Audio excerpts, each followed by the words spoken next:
Hey, Jimmy, good to see you here again at the popcorn counter. How are good you? to see you at the popcorn counter. Why are you wearing this Union? Is it a Union Jack jacket? Is it a Union Jack? Yes. Everybody's wearing them in Britain this week. Do you like it? I think it suits me. It's a bit tight on the back, but we've all been wearing them this week. We've been celebrating the coronation. Oh, that's right. So Got a new it's king. it's been a series of bank holidays in Britain. We had another bank holiday this week. Everybody I know, I think, either tuned in to watch the coronation or did literally line up in the streets to see the coronation of Charles III. And then there was, I don't know whether this has reached American shores, there was a coronation concert from the grounds of Windsor Palace on Sunday, and we all gathered in front of the telly and we watched that as well. The image I can't get out of my mind is Rishi Sunak dancing to Lionel Richie, which is not something I thought would be one of my indelible memories from 2023, but yes, that's kind of branded on my brain forever. Anyway, so I'm glad you bring it up. King Charles, I keep wanting to call him Prince Charles. I'm living in the past. Charles III is, I'm guessing, the UK's most significant or most well-known inner city inhabitant. We've watched kind of two movies last week about living in the inner city. Yeah.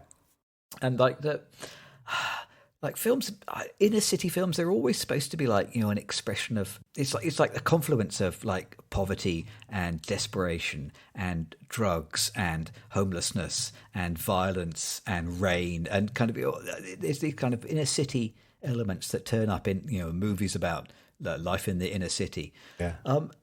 One thing I never really quite understood is the way that, like our most significant inner city resident in London is King Charles, and he doesn't have. Well, I'm not aware of him being involved in any drug-related violence. It strikes me as surprising the way that cinema finds it difficult to imagine that anybody wealthy or affluent or comfortable might live in the inner city. Whereas a few years ago, we were considering, it'd be nice to move a bit close to the centre of London, and we can't afford anywhere in the centre of London. It's impossible. It would be ridiculous. I never quite understand. This is obviously something which just reveals the fact that I gave up geography very early in my school career, that the inner city that I see in movies full of gangland violence doesn't somehow bear any relation to the inner city that I see in the estate agent's windows, where everything costs twice as much as my little house here out in the sticks. Well, Buckingham Palace ain't exactly inner city, I don't think. What? Can you get any more inner city? I mean, it's got its own roundabout. It can't get more inner city than that. It's the absolute heart of the city. Yeah. Well, London always struck me as being a little different from so many big cities in the sense that it's really this conglomeration of all these former boroughs and former towns really all put together. So what do you think the inner city, the real like gritty inner city of London is? What neighborhood would you point to? Would you go out to kind of Whitechapel or something like that, I suppose, wouldn't you? I should tell you what, when we first moved to London, we lived for a year in White City, which is just where the BBC used to live in West London. Yep. We had like a little flat in a terraced house just next to a flyover. Yeah. And shortly after we moved there, we got mugged in a telephone booth.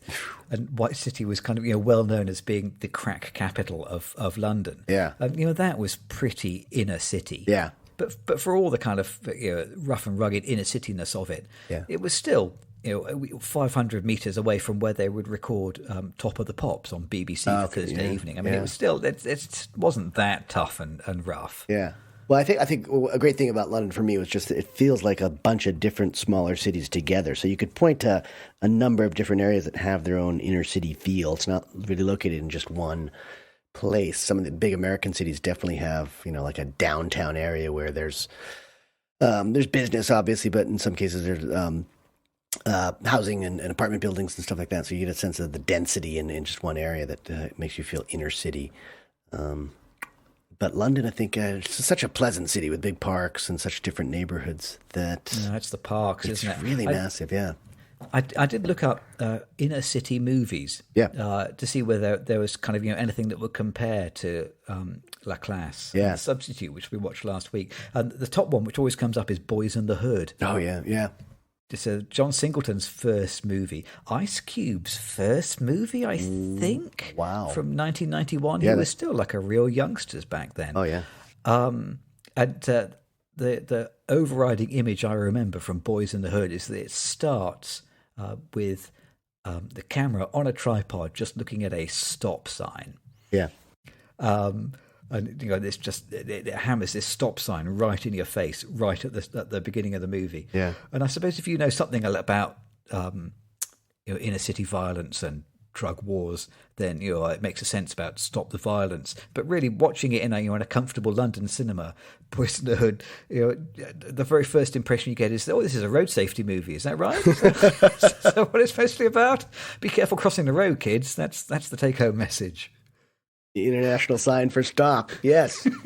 I just had an idea was that you were talking about estate agents and how expensive inner cities have become in some ways. It seems like, I live in a place, it's a small city, but it's become so expensive that poor people just really can't live here very easily.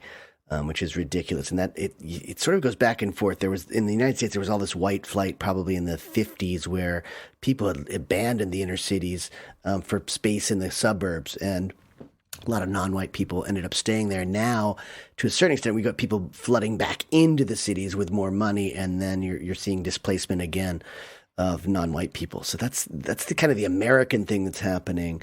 But a lot of inner cities have these beautiful, obviously in New York City, there are beautiful areas that don't feel gritty at all the way a lot of inner city cinematic pieces feel. And I think, most cities are kind of like that. Like you're definitely going to have some great neighborhoods and you're going to have some poorer neighborhoods. And it's just that mix that makes them, I guess, good feeding grounds for stories and films. The closest kind of English equivalent I can think of for something like Boyz N The Hood is This Is England. Have you seen that? I did. I was living there. It's such a Meadows, Shane Meadows film. Shane Meadows, exactly, 2006. So Shane Meadows is like Nottingham's most famous son now. So this is the city where I grew up. Okay. And This Is England. It's all shot in Nottingham. I used to go to Bingham swimming pool, Bingham Baths it was called. Yeah. I used to go to Bingham where a lot of the film was shot, the Meadows, all these kind of areas in Nottingham. Very familiar to me where this film was shot. Although, interestingly, there are like a bunch of scenes at some docks in This Is England, and there are no docks in Nottingham. I think he is deliberately trying to say this is a generic Midland city and not Nottingham per se. But the Nottingham of that city, the unnamed inner city of that movie is very familiar from my childhood. So I think it's set in 1979 when skinheads were a big thing in the UK at the time. And I remember as a child there being NF graffiti everywhere, back in like 1979, 1980, and me asking my father, what does NF stand for? Why are people writing NF everywhere? Do you know what NF stands for? I'm going to guess no foreigners. Oh, well, not a million miles away. Okay. National Front is what NF stands for. So it's basically the UK Nazis. Yeah. And I remember there was an anti-Nazi league, and then there were kind of regularly you'd see in the Nottingham Evening Post that there would be some fight between the National Front and the anti-Nazi league, and it was like it was a big thing. There was some skinhead on skinhead violence. Yeah. And that's kind of the equivalent, but it's interesting that in the UK this inner city fighting was not over drugs and territory, but over ideology.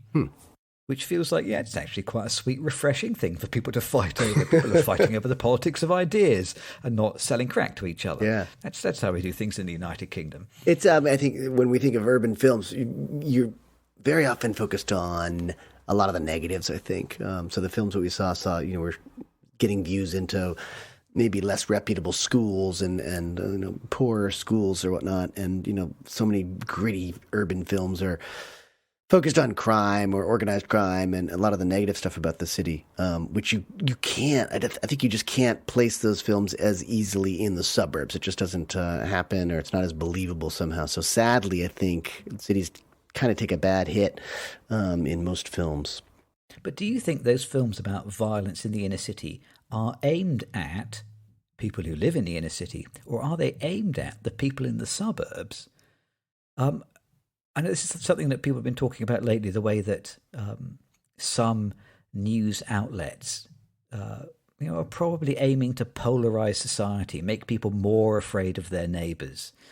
And I wonder whether cinema has a role in this. If every film you make about the inner city shows the inner city to be someplace which is terrifying, and you're more likely to be shot than be served in a 7-Eleven, then is the idea, are you just reassuring people who live in the suburbs that they've made the right choice?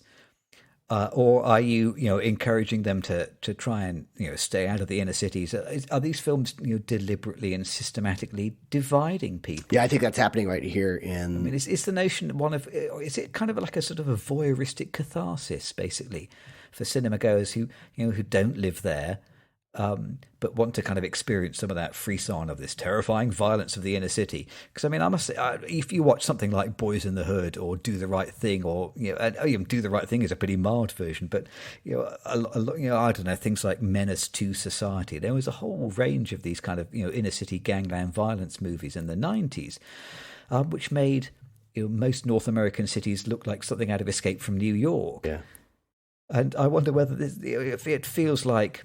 this is part of what has led to so much cultural division in the world today. Yeah, I think a lot of those films sort of satisfy these base expectations for non-city folk, what they imagine the cities to be like. Whereas there's, obviously there's lots of great stuff. There's lots of wealth in most of our major cities as well. Maybe those stories are less interesting. I don't know. But yeah, I would say there's definitely an emphasis more on reasons not to live in an inner city on screen than the reasons to live there. Inner city drama kind of I wonder if it lends itself better to TV than cinema. I mean, I did used to watch Hill Street Blues. Yeah. I don't know what that looks like now, but I remember, at the time it seemed fantastically gritty and realistic. It probably seems terribly stagey now. And then I suppose it was then succeeded by The Wire. Did you watch that? I loved The Wire. Yeah, that's Baltimore. Yeah, fantastic stuff. Yeah. And most of those shows you couldn't see being made in the suburbs, and I just don't think they would make sense. So it seems like all those procedural cop shows are definitely based in cities. I'm trying to think of one that's less urban, but it wouldn't have the stories, I guess. And again, it goes back to that question of believability. They're just more people and more characters and enclosed space in cities, and that sort of generally just leads to more tension. So I don't think it happens in the suburbs the same way. Usually, I think probably police stories do better. Suburban police stories probably do better in films. You do see that more where there's the incompetent cops or the people who've seen very little of action, and all of a sudden they're thrust into some sort of major crime scene that's very unfamiliar to them.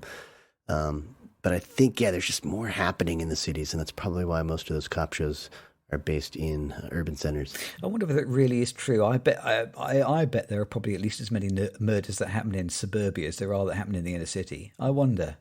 But maybe somehow it's just not quite so cinematic. Yeah.